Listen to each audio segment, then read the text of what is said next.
Je vais vous raconter le jour où je me suis fait traiter de voleur par un client, c'est mémorable. C'était en hiver de cette année, mon téléphone sonne en milieu de semaine et le mec me dit oui, j'ai eu votre numéro via du bouche à oreille, etc., etc. Est-ce qu'on peut organiser une intervention pour effectuer un devis? Donc jusque-là, rien de surprenant, c'est mon métier. J'arrive le samedi à 9 heures, il me propose un café, on discute pendant au moins trois quarts d'heure, une heure, de tout, de son boulot, parce que j'aime bien un peu connaître les clients, jauger humainement comment la personne est, et il avait l'air un peu louche, mais bon, pas plus qu'un autre au final. Donc voilà, il monte la zone à intervenir, rien de choquant, une demi-journée de boulot, peu de matières premières. Il me siffle aussi la mélodie de j'ai pas beaucoup d'argent, blablabla, essayer de faire pas trop cher. Je comprends, je peux comprendre. Donc je m'adapte en conséquence. Il y avait plusieurs possibilités de mettre des matériaux différents, quoi. Et je choisis de mettre la moins chère. Donc je lui fais un devis vraiment pour 350, 400 max de mémoire.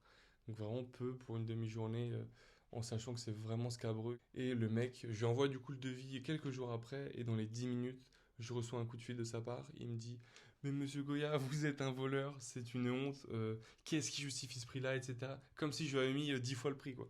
Donc je commence à rentrer dans son jeu en me disant mais en lui détaillant le devis. Première erreur. Jamais je devrais me justifier. Je lui commence enfin, je lui dis, oui, le prix des matériaux, le prix des taxes que je vais payer. Regardez, au final, j'aurai que dalle dans ma poche. Donc là, le mec, d'un coup, il change complètement de face, de visage. Il me dit, ok, monsieur, je comprends. Bon, bah alors, quand est-ce que vous pouvez intervenir? Donc à partir de là, je comprends qu'en fait, le mec, il s'est complètement foutu de ma gueule. Il a joué le mec agressif. Et pour après, en fait, se rétracter et voir que il pouvait pas gratter encore plus sur mon dos. Donc, vas-y, on va avancer comme ça. Moi, je comprends qu'en fait, il s'est foutu de ma gueule depuis le début, le café, les petites attentions, etc., la sympathie, puis après le coup de pression pour faire baisser le prix.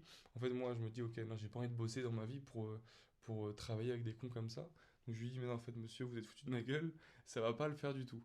Et au moment où je finis ma phrase, il dit, ok, bon, j'ai compris, et il raccroche sans même poser de questions. Donc au final, j'allais pas bosser chez lui, mais bon, si on pouvait au moins se dire au revoir, ça aurait été toujours mieux.